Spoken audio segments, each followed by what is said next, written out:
मु आज आपण मानको स्वागत जणाउछि हमर YouTube channel Odisha education tips. तेणु मु आपण मानको पई आज नै आसीछि सेही सब्जेक्ट जहा कि 10th पिला मानकर अटे। 10th पिला मानकर आज इंग्लिश सब्जेक्ट रे हम किछि पढिबा। इंग्लिश रो प्रथम चैप्टर जो प्रथम टॉपिक अछि टेंस रिविजिटेड। टेंस रिविजिटेड ऊपर मु आज पुंखानुपुंख ज्ञान पिला मानक पाखरे शेयर करिया पई चाहूछि। तेणु 10th पिला माने जेहेतु से माने आगु टेंस विषय भी अधिक किछि जानि सारिथिबे, तथापि टेंस रो रिविजिट करिबा। हम टेंस को हमें पुनरावृत्ति करिबा, टेंस आडे हमें आउ थरे परिभ्रमण करिबा। तेणु आसंतु आमे नै जिबा ए टॉपिक को नै कि आज हमर क्लास को सुरखुर रे देखि पारुथिबे। Tense revisited. टेंस रो अर्थ मु आपण मान को पाखरे लिखि दउ चाहूची। टेंस TENSE टेंस रो अर्थ हैला काल। काल तेणु पिला माने जानिथिबे जे टेंस रो अर्थ हमें जो काल कहले आमे इंग्लिश रा साधारणतः दुईटा जिंस को देखंती। गुड हैला टेंस आउ हैला टाइम। टाइम जहार अर्थ हेउची समय। ताले आमे टेंस रो माने जानले काल, टाइम रो माने जानले समय। तेणु पिला माने तमन को संदेह होथिबो सर काल कोन समय कोन। तेणु काल तो जहा समय तो ताहा पाखा पाखी से लागुची, किंतु ताहा न। ताले आमे एठी जानि परिबा टेंस कोन और टाइम कोन। फर्स्ट देखिबा टेंस को आमे केते भागरे विभक्त करिसथि। The types of tense, the kinds of tense. Tense रो अर्थ बा टेंस को आमे साधारणतः दी भागरे विभक्त करिसथि। सॉरी दी भागरे आमे विभक्त करिसथि। पढ़ेला प्रेजेंट टेंस, प्रेजेंट टेंस जोड़ा कि हम ओडिया रे कहंती वर्तमान काल। वर्तमान काल आउडी अछि पास्ट टेंस। पास्ट टेंस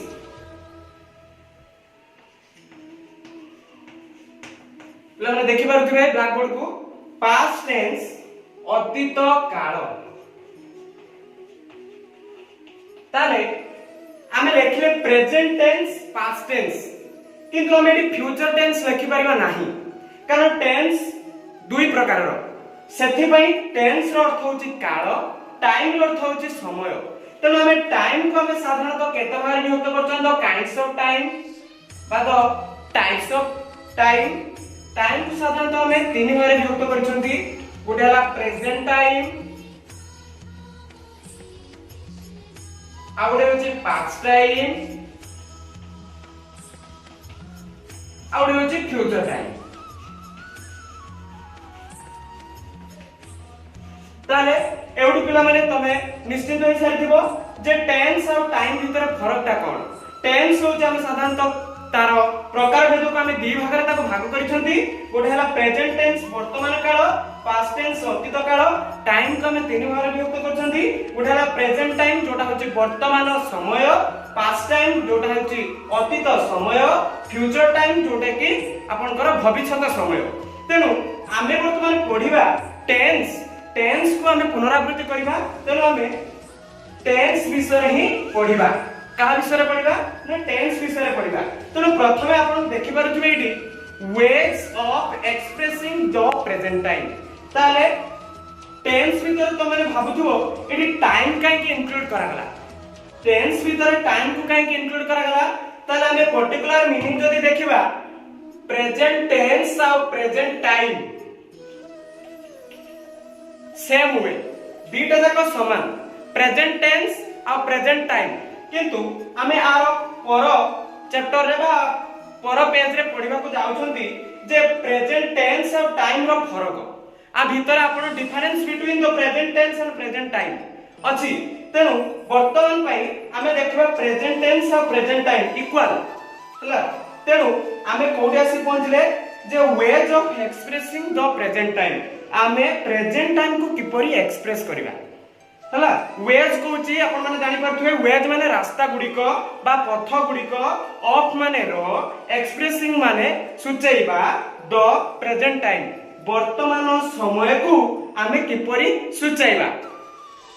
तेणु आपण मानक एठी देखिबा पई चाहूची मु वर्तमान ब्लैक बोर्ड को टिके क्लियर अनिता कहूची what is your brother doing these days ताको पचारुची तुमर भाई सेही दिन गुडी करे कोन करूछुनी ताले विनीता तार answer Dochi he is studying at a college this year he is studying plus 2 science he is preparing himself for engineering studies ताले एठो हमें गोटिए सूचना पाउछंती टेंस विषय जोटा कि आपण मानकु म जणैछि आमे फास्ट पढुछंती प्रेजेंट टेंस बा प्रेजेंट टाइम हला आमे प्रेजेंट टाइम विषय आमे पढुछंती ताले अनिता पचारुछि विनीता को कहछि विनीता तुमरो भाई वर्तमान कोन करूछंती ताले विनीता तार आंसर दोछि जे मो भाई वर्तमान प्रिपेयर होचंती प्लस 2 साइंस पई बा प्लस 2 साइंस रे से पढुचंती वर्तमान ताले वर्तमान कामटा चालीछि कंटिन्यूइंग एक्शन हला वर्तमान कामटा चालीछि ताले हमें प्रेजेंट टेंस को एठी हमें विभक्त कर देबा जो प्रेजेंट टाइम को फास्ट आपण देखि पाइबे प्रेजेंट सिंपल कोन आछि प्रेजेंट सिंपल ले केतटा फॉर्म अछि प्रेजेंट सिंपल ले केतटा फॉर्म अछि तेरो फास्ट हमें प्रेजेंट सिंपल ले जो फॉर्म गुडा का देखिबा देखंतु प्रेजेंट सिंपल को स्थान रे व्यवहृत हुए हमें को टू प्रेजेंट सिंपल को यूज करि परिबा फास्ट कोची हैबिचुअल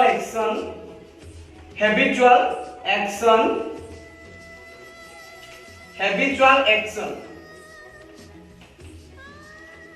आ माने दैनंदिन कार्य हैबिचुअल एक्शन अर्थात दैनंदिन कार्य आपण माने पिला माने जानिथिबे आपण नित्यदिन खांती पियंती बसंती उठंती सुवंती एक्सेट्रा एक्सेट्रा आपण माने केते काम करंती तेनु आपण करे एटा नित्य दिनर काम अटे तेनु हैबिचुअल एक्शन प्रेजेंट सिंपल को सूचौची जे हमें प्रेजेंट सिंपल एया कहूची जे हमें प्रतिदिनर कार्य पाखरे प्रेजेंट सिंपल यूज करि परिबा तेनु हमें सेति गुडे दबा एग्जांपल फॉर एग्जांपल तो मानकर बही रे अछि देखि पारुथुबे I go to school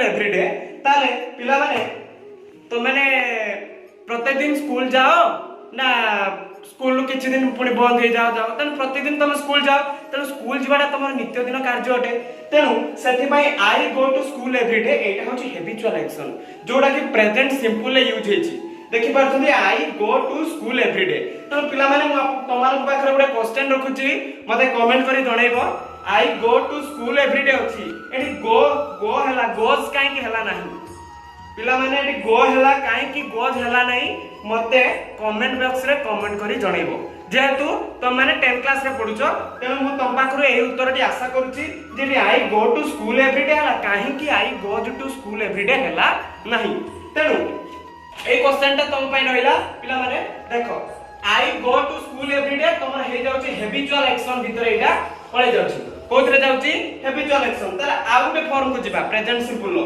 आउटे form कोची लॉज ऑफ नेचर कोन कोची लॉज ऑफ नेचर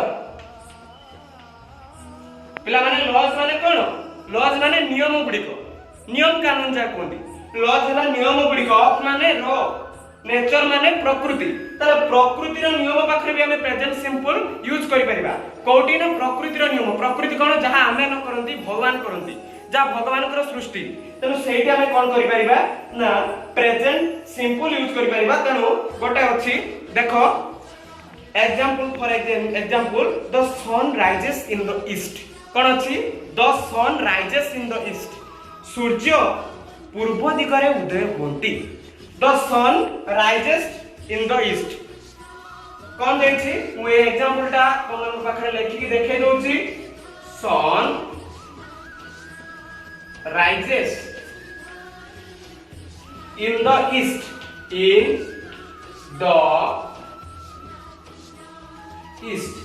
ताले कौन कहछि the sun rises in the east ताले सूर्य प्रत्येक दिन हमर पूर्व दिगरे उदय होंती कि नहीं सूर्य प्रत्येक दिन पूर्व दिगरे उदय होंती एटा भी गोटे हैबिचुअल एक्शन किंतु एटा प्रकृति रो नियम सूर्य प्रत्येक दिन उदय होंती एटा भी हम कहि परिबा गोटे पिला माने त मते क्वेश्चन करि परिबो जे एटा काहे कि आपण कहउछन्ती लॉज ऑफ नेचर काहे कि एटा होबनी हैबिचुअल एक्शन ठीक अछि हैबिचुअल एक्शन हेइ परिबो किंतु एटा प्रकृतिर नियम। प्रकृतिर नियम हेतु आमे जहा करूचंती आमे सेटा को हैबिचुअल एक्शन बोली कहबा, किंतु भगवान को सृष्टि रे जहा ऑटोमेटिक होउची सेटा को आमे कोन करि पाइबा ना the laws of nature, the laws of nature बा द लॉज ऑफ गॉड। बुझि पारलो? तापर सेकंड कोची जनरल और साइंटिफिक ट्रुथ। कोन कोची? जनरल और scientific truth. General truth, general truth ERUTH, general truth बा साइंटिफिक ट्रुथ, साधारण वैज्ञानिक सत्य, साधारण सत्य बा वैज्ञानिक सत्य पाखरे हमें प्रेजेंट सिंपल यूज करि परिबा। तेनो हमें आसीबा कोची water boils at 100 degree Celsius. For example example water boils at 100 degree Celsius हला। तो कोची पानी 100 डिग्री सेल्सियस रे फुटे, पानी 100 डिग्री सेल्सियस रे फुटे। तो एटा कोन आपन पिला माने जानि परथिबे, एटा होची साइंटिफिक ट्रुथ हला। एटा साइंटिफिक ट्रुथ आपण माने निजे घरे भी टेस्ट करि परिबे। पानी को 100 डिग्री सेल्सियस रे पूरा उच्च तापमात्रा रे पानी गोटे चुल्ली हो कि बा गैस रे आपण गरम करिक देखि परिबे बॉयल होतबो, पानीटा अति मात्रा रे फुटुतबो। तेनु सेट पय कोन कहला जनरल और साइंटिफिक ट्रुथ पाखरे आपनकर प्रेजेंट सिंपल टा यूज हे पारिबो। बॉइल्स एट 100 डिग्री सेल्सियस तले पानी 100 डिग्री सेल्सियस रे फुटे। तेनु पिला माने आज हम कोन पढिले प्रेजेंट सिंपल। तेनु हमें नेक्स्ट अध्याय रे पढिबा प्रेजेंट प्रोग्रेसिव, प्रेजेंट परफेक्ट। तेनु आज पय ए वीडियो ते एतिकी। जदि आपण मानकु ए वीडियोटी पसंद आसीते दया करी लाइक करंतु, सब्सक्राइब करंतु एवं पाखरे थिबा बेल आइकन को प्रेस करंतु। रहूची धन्यवाद।